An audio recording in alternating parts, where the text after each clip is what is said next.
일본에 오셔서 반평생 이상을 보내신 분들도 많이 계실 겁니다. 저도 한 2, 3년 지나면 한국에서 산 횟수하고 일본에서 산 횟수하고 같아집니다. 오래되신 분들로부터 시작해서 새로 나오시는 성도님들 함께 천국을 향한 우리 함께 걸어가고 있습니다. 오늘 성경 말씀을 통하여 하나님과 동행합시다 하는 제목으로 말씀을 드리려고 합니다. 아모스라고 하는 사람은 짐진 자 혹은 짐을 옮기는 자 하는 뜻입니다. 무거운 짐이 얼마나 많은지 하나님께서 남쪽 유다 왕국에 살고 있는 아모스를 불러서 북쪽 이스라엘 왕국에 가서 복음을 전하라고 명령하셨습니다. 그러지 않아도 무거운 짐들이 많은데 사이가 좋지 않은, 지금 남북한 관계처럼 사이가 좋지 않은 가운데 남쪽에 뽕나무 밭을 경영하는 사람이 북쪽에 가서 하나님의 심판의 메시지를 전달한다고 하는 것은 쉬운 일이 아니었습니다.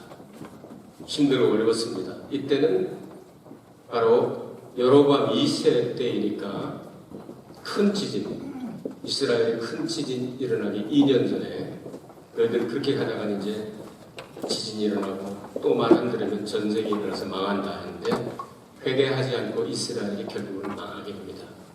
이런 역사적인 한 토막을 들어서 하나님과 동행하는 삶이 얼마나 중요한가를 생각해보기 원합니다. 죄짐을 지고 병 걸려서 또는 같이 가고 싶지 않은 사람을 어쩔 수 없이 같이 갈 수밖에 없는, 비행기 탈 때 꼭 타고 싶은 사람하고만 탑니까? 여행하는 큰 배를 탈 때 싫어하는 사람도 같이 탈 수가 있습니다. 오나라 사람과 월남 사람, 동원은 중국이고 월남이죠. 5월이 동주할 때도 있습니다. 같이 타야 할 때도 있습니다. 어떻게 우리가 가야 합니까? 아무리 힘들고 어렵더라도 정말 사랑하는 사람이 있다면, 내게 힘을 주는 사람이 있다면, 좋은 사람이 있다면 그 힘들고 어려운 길도 쉽게 걸어갈 수 있을 것입니다. 그럼 인생길을 걸어가면서 여러분 얼마나 힘들고 어렵고 고통스러우셨습니까? 한 사람 한 사람 이야기를 들어보면 다 할 이야기가 많을 겁니다. 목사님 말도 마세요. 죽을 고비가 한두 번도 아니고 목사님보다 더 많았습니다. 여러분이 그거 모르는 게 아닙니다. 여러분 다 이런 길들을 걸어가는 것이 인생인데 하나님께서는 하나님과 함께 동행하자고 우리를 초청하시고 권유하십니다. 수고하고 무거운 짐자 다 내게로 오라. 내가 너희를 쉬게 하리라. 주님 앞에 가서 맡기고 회개하고 문제를 해결하면 그렇게도 평탄한 길인걸. 나 혼자 애쓰고 나 혼자 짊어지고 나 혼자 해결해 보려고 정말 잠 못 이루고 몸부림치면서 고통스럽게 살아가는 인생들이 아닌가 생각합니다. 오늘의 말씀을 통하여 하나님께서 우리에게 주시는, 교회에 주시는 메시지를 여러분들에게 하나님의 종으로, 선지자로서 말씀을 여러분들에게 전달합니다. 첫 번째로 하나님과 동행하려면 하나님과 화해부터 하자고 말씀하십니다. 1절에서 2절 말씀을 보면 성민의 특권을 말씀합니다. 내가 이 지상에서 그 어떤 사람도 아니고 너희들만 알았다. 이게 얼마나 정말 죄송스러운 말씀입니까? 너희들 지상에서 내가 너희들만 알았다. 10,000명에서 1명을 뽑고 1,000에서 1명을 뽑고 100명에서 하나를 뽑아서 내가 너만 알았다. 아브라함을 부르시고 이삭을 부르시고 야곱을 부르시고 요셉을 부르시고 내가 너희들만 알았다. 딴 사람은 다 몰랐다. 내가 너희들만 알았다.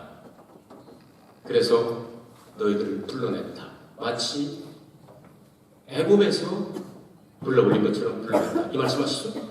1절에 보면 아브라함에게 약속하셨습니다. 창세기 15장에 보면 400년 후에 4대 후에, 그래서 성경에서는 한 대를 100년으로 볼 수 있게 정확하게 문자적으로 표현한 것은 한 군데밖에 없습니다. 한 시대를 100년으로 보았습니다. 4대 후에, 400년 후에, 그러니까 한 대가 100년으로 볼 수 있는 거죠. 애굽에 내려갔다가 너희들 내가 반드시 끌어올리겠다. 이 약속의 말씀대로 430년 만에 출애굽을 시키게 됩니다. 이렇게 해서 너희들을 눈동자같이 내가 사랑했거늘 너희들은 나를 싫어 나와 동행하고 싶지 않아. 내가 너희들을 떠나게 하였도다. 이 말씀은 예수 그리스도께서 죄악된 세상에 있는 우리들을 죄에서 건지시기 위하여 똑같은 이 말씀을 호세아서 말씀 그대로 예수께서 애굽으로 피난 가셨다가 그리고 이스라엘로 다시 올라오셨는데 말씀을 응하게 하려 하심이라 하십니다. 이 말씀은 우리가 죄악된 애굽 세상에 살고 있지만 하나님께서 우리 한 사람 한 사람을 불러내셔서 하나님의 나라로 데리고 오려고 하나님이 동행하시고자 특별히 이 세상 그 어떤 민족도 아니고 그 많은 사람들 가운데 내가 너희들만 알고 있었다. 땅 위에 있는 모든 교회는 그 어떤 족속들보다 어떤 백인이나 흑인이나 황인종이나 인종과 모든 것들을 초월하여 예수 그리스도의 피로 값주고 사신 교회가 가장 귀한 족속인 줄로 믿으시기를 바랍니다. 그래서 너희는 택하신 족속이요 왕같은 제사장이라 이렇게 말씀하셨습니다. 우리는 엄청나게 하나님의 은혜와 자비와 긍휼의 축복을 받은 사람들입니다. 그런데 하나님은 그렇게 은혜와 축복이 많으신 분이지만 하나님과 화해하지 않는 사람과는 동행하지 않겠다고 말씀하십니다. 우리는 하나님에게 우리가 맞춰야지 하나님 보고 우리한테 맞추라고는 안 됩니다. 하나님은 거룩하십니다. 죄가 없으십니다. 전능하십니다. 그러면 하나님과 동행하기를 원하면 어떻게 하면 좋겠습니까? 우리가 들어있는 죄들을 버리지 않는 한 하나님과 동행할 수가 없다는 뜻입니다.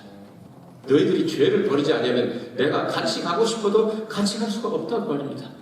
우정이 존재하지 않는 한 참된 교제가 있을 수가 없죠. 하나님과 깊이 교제하기를 원하십니까? 하나님께서 기뻐하지 않는 것은 하나씩 잘라버리시기를 바랍니다. 아멘. 여러분이 하나씩 하는 행동 가운데 이것은 정말 하나님이 기뻐하시지 않겠다고 느껴지는 게 있으면 이걸 잘라버릴 수 있는 사람이 성도요. 이걸 잘라버린 것이 회개예요. 이런 사람이 하나님의 친구가 되고 하나님과 동행할 수 있다는 것입니다. 축복 받으려고 소리치고 애쓰지 말고 하나님과 동행해 보시기 바랍니다. 그분은 무에서 유를 만들어내십니다. 죽은 자를 살리십니다. 산도 넘게 하시고 바다도 육지가 되어 건너게 하시는 분입니다.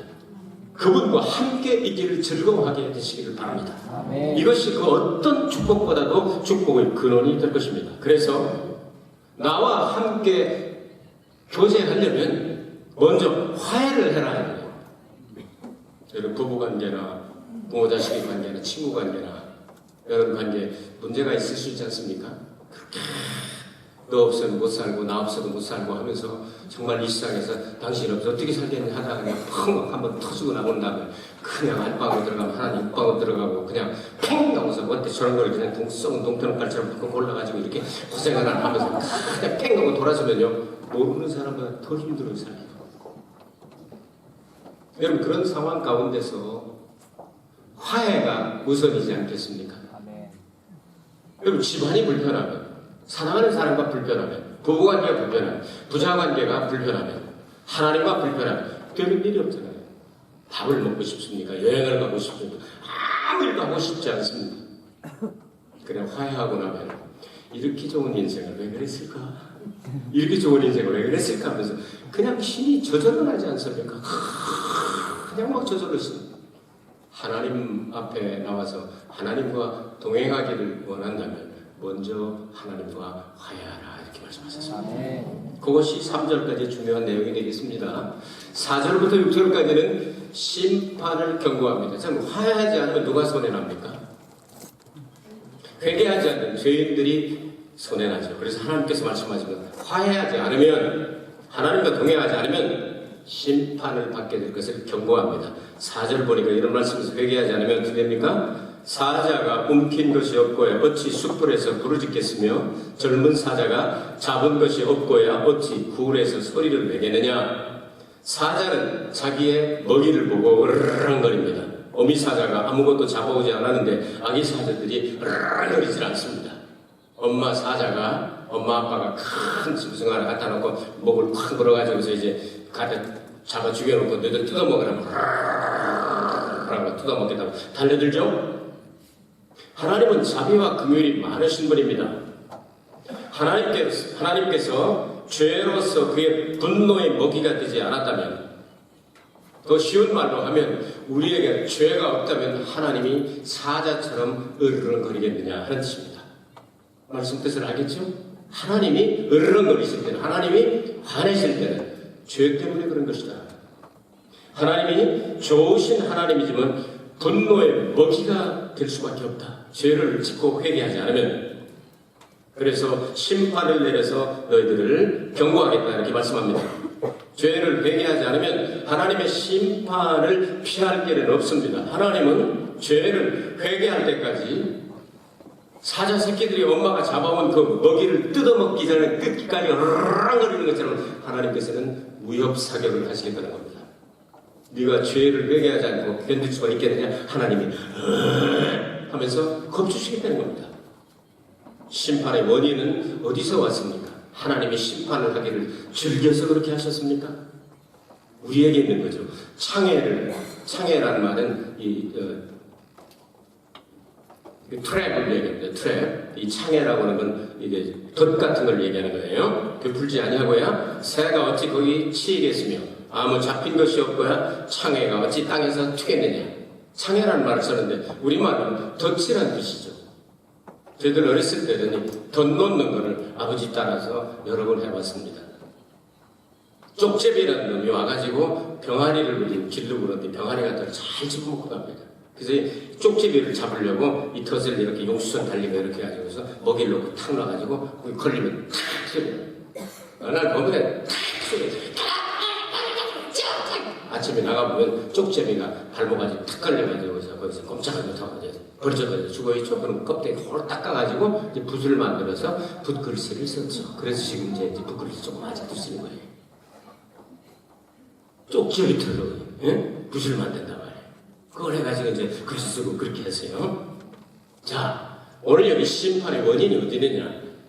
하나님이 틀을 만들어 놓고 덫을 만들어 놓고 걸려라 그런 분이 아니다.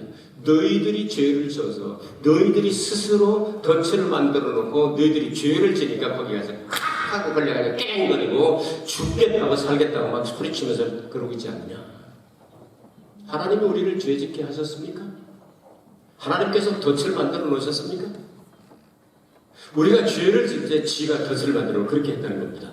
히브리서에 이런 말씀이 있습니다. 이러므로 우리에게 구름같이 둘러싼 허다한 증인들이 있으니 모든 무거운 것과 얼매이기 쉬운 죄를 벗어버리고 인내로서 우리 앞에 당한 경주를 경주하며. 죄의 무거운 것들은 잘 벗는 경우가 있습니다. 하나님 너무 무거워서 못 가니까 그래서 용서해 주세요. 근데 얼매이기 쉬운 죄, 이거 까짓것 하는 거예요. 그 얼금해도 별로 힘도 안 되는 거예요. 수십 번 해야 그냥 이제 문제가 되는 거예요. 바이러스라고 말하는, 위러스라고 말하는, 바이러스라고 말하는, 이거 눈에 보이지도 않습니다. 요런 하나가 사람 몸에 들어가면 사람을 죽이게 합니다. 요런 것들을 다 끊어버리고, 벗어버리고, 믿음의 주여 온전케 하시는 예수를 바라보자. 저는 그 앞에 있는 즐거움을 위하여 십자가를 참으사 부끄러움을 개의치 아니하시더니 하나님 보좌 우편에 앉으셨느니라. 아멘. 여러분 하나님 보좌 우편에 예수님 앉은 그곳에 올라가기를 원하시면 아멘 하시기 바랍니다. 그러면 다 끊어버리라는 겁니다. 죄라고 생각되면 끊어버리라는 겁니다. 자, 전쟁이 일어나고 지진이 일어납니다. 이것이 어찌 우연이겠느냐? 하나님의 섭리 가운데 있지 않겠느냐? 이 메시지를 받아들이지 아니하고 북이스라엘은 2년 후에 대지진이 나서 많은 사람이 죽습니다. 그 이후에 또 선자들을 파송해서 얘기했지만 듣지 않으니까 여러분 아수르한테 멸망당하지 않습니까? 이게 역사적인 사실입니다. 성읍에서 나팔을 불게 되고 전쟁이죠. 백성이 어찌 두려워하지 않겠으며 전쟁 났다고 공습 경보가 나오고 여호와의 시키심이 아니거나 재앙이 어찌 성읍에 임하겠느냐. 대지진이나 이런 일들이 우연히 일어나는 일이 아니라 하나님은 어떤 사인을 보내시고 말씀하고 계신다. 이것을 두렵고 떨림으로 받아들이고 회개하고 하나님 살려주옵소서 하면 살 길이 열리게 됩니다. 그럼에도 불구하고 계속해서 죄를 지으면 어떻게 되겠느냐? 망하는 건 너희들이 망하지 않겠느냐? 하나님이 망할 일은 없지 않습니까? 우리에게 주신 말씀 아니겠습니까?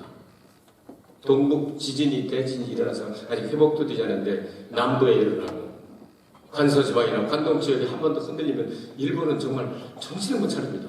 우리가 그래서 기도해야 되는 겁니다. 이 성중에 의인 하나만 있어도 그 기도를 내가 들어주겠다고 말씀하시지 않습니까? 의인이 한 사람이 없어 예루살렘이 망했다고 성경을 말씀합니다. 에레미야서 5장에 보면 의인이 한 사람도 없어서 예루살렘을 내가 멸했다 그렇게 말씀하지 않습니까? 한 사람 한 사람이 일본을 구원하고 세계를 구원하고 우리 민족을 구원할 수 있는, 더 나아가서 이방 민족까지 구원할 수 있는 의인들이 되어야 될 그 의인은 하나님 앞에 회개하고 용서받은 사람을 의인이라고 말합니다. 이렇게 돼야 마땅하지 않겠느냐? 만일 회개하지 않으면 나는 심판 이제 책임 못 진다. 당하는 건 너희들 뿐이다. 그러나 하나님의 은총을 생각하면서 우리는 힘들고 어려운 그런 환경 가운데서도 좋으신 아버지 하나님, 우리가 알거니와 하나님을 사랑하는 자, 그 뜻대로 부르심을 입은 자들에게는 모든 것이 합력하여 선을 이루느니라. 아멘. 죄를 계속 지어도 내버려두면 그것이 선이 아닙니다. 악이 되고 멸망이 됩니다. 그러나 심판하기 전에 경고하고 미리 가르쳐주면 하나님의 인자하심입니다. 하나님이 그냥 심판하시고 싶을 때 그냥 싹 해버리면 끝날 수도 있어요. 그런데 미리 하나님은 예고를 하신다. 누구를 통해서? 7절에서 8절 선지자를 통해서 말씀하신다. 보십시다. 주 여호와께서는 자기의 비밀을 그 종 선지자들에게 보이지 아니하시고는 결코 행하심이 없으시리라. 그래서 선지자의 말을 잘 들어야 됩니다. 하나님의 말씀을 해석하는 주의 종들의 말은 종의 말이 아니라 하나님의 음성이죠. 하나님은 자기의 비밀을 다른 사람에게는 숨길지언정 자기의 종들과 선지자들, 하나님 기뻐하시는 종들에게는 언제나 미리미리 경고하고 미리미리 가르쳐주신다고 말입니다. 하나님은 우리를 사랑하셔서 미리 심판을 경고하시고 회개하기를 기다리시면 심판이 목적이 아니라는 거죠. 회개시켜서 용서해주고 다시 살게 하는 게 목적인 것을 분명히 하고 있지 않습니까? 구약의 선지자들에게 하나님의 예언의 영이 임하여 예언한 것처럼 에녹은 하나님과 300년 동안을 동행했지 않습니까? 노아는 120년 동안 그렇게 말 안 되는 사람들에게 방주를 지으면서 회개의 메시지를 전하지 않았습니다. 신약성경에 들어오면 성령의 은사 가운데 예언의 은사를 받은 사람이 있습니다. 이런 사람들의 말을 기울여 들어야 하고, 예언은 곧 하나님의 말씀이니 이 말씀에 정통하고 이 말씀을 연구하고 이 말씀을 해석할 수 있는 사람들의 입술을 통하여 하나님이 말씀을 전할 때 그것을 잘 들어야 된다. 다시 말해서 성경에 하나님께서 하시고 싶은 말씀은 한마디도 남기지 않고 다 하셨다 그 말입니다. 그래서 하나님 말씀에 귀를 기울여야 될 것입니다. 다시 한번 사자 이야기를 말씀하고 있습니다. 두 번이나 연거푸 말씀하시죠. 나팔 소리의 경고와 같이. 나팔 소리는 여러 가지 종류가 있습니다. 소집의 나팔이 있기도 하고 경고의 나팔도 있고 전쟁이 일어나면 도는 나팔이 있고 희락의 나팔이 있고 승리의 나팔이 있고 경고의 나팔이 있고 부활과 변화의 나팔이 있습니다. 이 교회는 큰 길에서 조금 들어와 있기 때문에 웬만한 잡음들은 들리지 않습니다. 그런데 밤에 불이 났다든가 아니면 급한 이머전시 앰뷸런스를 불렀을 때 그때는 소리가 들립니다. 왕, 빼빠, 빼빠, 빼빠, 왕, 왕 이런 소리입니다. 깜짝 놀라 깨는 것처럼 하나님은 선지자들을 통하여 말씀하십니다. 회개하라, 천국이 가까웠느니라. 회개하지 않으면 망한다. 하나님 앞으로 돌아와라, 회개하고 돌아와라. 이런 일들을 하는 사람은 바로 성도이며 선지자입니다. 나팔수와 같이. 나팔수가 무엇을 잘해야 됩니까? 다른 걸 못하더라도 나팔을 잘 불어야 됩니다. 그래서 나팔 소리에 따라서 딴따단 하면 잘하는 겁니다. 빠바바박 하면 일어나라는 나팔입니다. 전쟁 나팔입니다. 뭐 여러분 구분이 안 되겠지만 저는 다 비슷하게 한 것 같지만 혼자 비슷하게 생각하는가 봐요. 우리 아이들 얘기할 때는 아빠 아무리 얘기해도 비슷하지 않으니까 그렇게 얘기를 하는데 저는 저대로 나름대로 하는데 흉을 잘 못 내니까 저는. 그래도 다 그 음색이 다 다르게 나타난단 말이죠. 이걸 구분하고 전할 수 있어야 됩니다. 마지막 8절에 사자가 부르짖은 즉 누가 두려워하지 아니하겠느냐? 주 여호와께서 말씀하신 즉 누가 예언하지 아니하겠느냐? 사자가 포효할 때 찢기 전에 막 포효를 하잖아요. 한번 나이랑 하고 그다음 쫙 찢어서 먹는단 말이죠. 하나님께서도 택한 백성들에게 심판을 내려 상처를 입히시기 전에 경고하신다. 호세아 5장 14절에 나와 있죠. 삼손의 이야기를 여러분은 들으셨을 겁니다. 삼손이 블레셋 사람들 그쪽 있는 여자를 좋아하게 되고 결혼을 그쪽으로 하게 되고 문제가 많이 일어나지 않습니까? 그때 이 젊은 사자 영 라이언이니까 정말 가장 힘이 많은 어린 사자라고 나와있는데 영 라이언이니까 가장 힘센 사자란 말이에요. 10대, 20대 정도 되는 이 사람으로 말하면 이름이 달려들어서 오는데 사람 힘으로 잡을 길이 없습니다. 여호와의 신이 함께 하시니 사자를 염소 새끼 찢듯이 쫙 찢어버렸다고 나오지 않습니까? 사자가 마주쳐 나오게 될 때도 우리가 하나님의 능력을 받고 우는 사자같이 달려드는 사자들이 얼마나 막 돌아다니면서 역사를 하게 됩니까? 할 수만 있으면 말세가 되면 일 잡아뜨리려고 해서 우는 사자같이 막 달려들어서 역사를 하지만 하나님의 말씀과 성령으로 충만한 사람은 이런 사자같이 달려드는 역사하는 것들도 다 이겨낼 수가 있고 사자가 그렇게 달려들어 먹기 위해서 막 그냥 소리치는 것처럼 여호와께서 말씀하게 하시면 누가 예언하지 아니하겠느냐. 하나님 말씀이 그냥 강하게 임하게 되면요 전할 수밖에 없죠. 사울같이 나쁜 사람도 예언하는 영이 그냥 세게 임하면 그곳에 들어가 지도 그냥 뻘거벗고서 하루 종일 예언하세요. 이런 역사가 일어날 수가 있단 말이죠. 이렇게 하나님 앞에 우리 아주 성령과 말씀으로 충만한 체험을 했으면 좋겠습니다. 할렐루야. 그럼 하나님께서 이렇게 말씀하실 때 여러분이 들으시는 것이 얼마나 중요하냐면 하나님의 예언이 영이 임하면 외칠 수 있다고 말입니다. 사울 같은 사람도 쓰셨는데 하나님의 예언의 말씀에 귀를 기울이고 회개하고 돌아가면 살 길이 열린다고 말입니다. 하나님과 동행하는 길 얼마나 중요한 일인지 모릅니다. 하나님과 동행하면 늘 이익만 있습니다. 좋은 일만 있습니다. 그리고 하나님과 동행하는 나라가 천국입니다. 이 땅에 사는 동안 여러분 정말 힘들고 어렵게 사시는 건 다 압니다. 괴롭고 그리고 동행하고 싶지 않아도 어쩔 수 없이 동행할 수밖에 없는 5월이 동조한 것처럼 그렇게 힘들고 어려운 인생길을 걸어가면서 그쪽 바라보고 시험 들지 말고 우리보다 위대하신 우리보다 크신 우리를 만드신 사랑과 은혜와 자비가 풍성하신 하나님을 바라보고 주님이 말씀하신 대로 죄를 버리고 나가나오리 해가지고 화목하고 하나님의 손을 붙잡고 천국 가는 인생이야말로 최고의 행복한 인생이 아니겠습니까?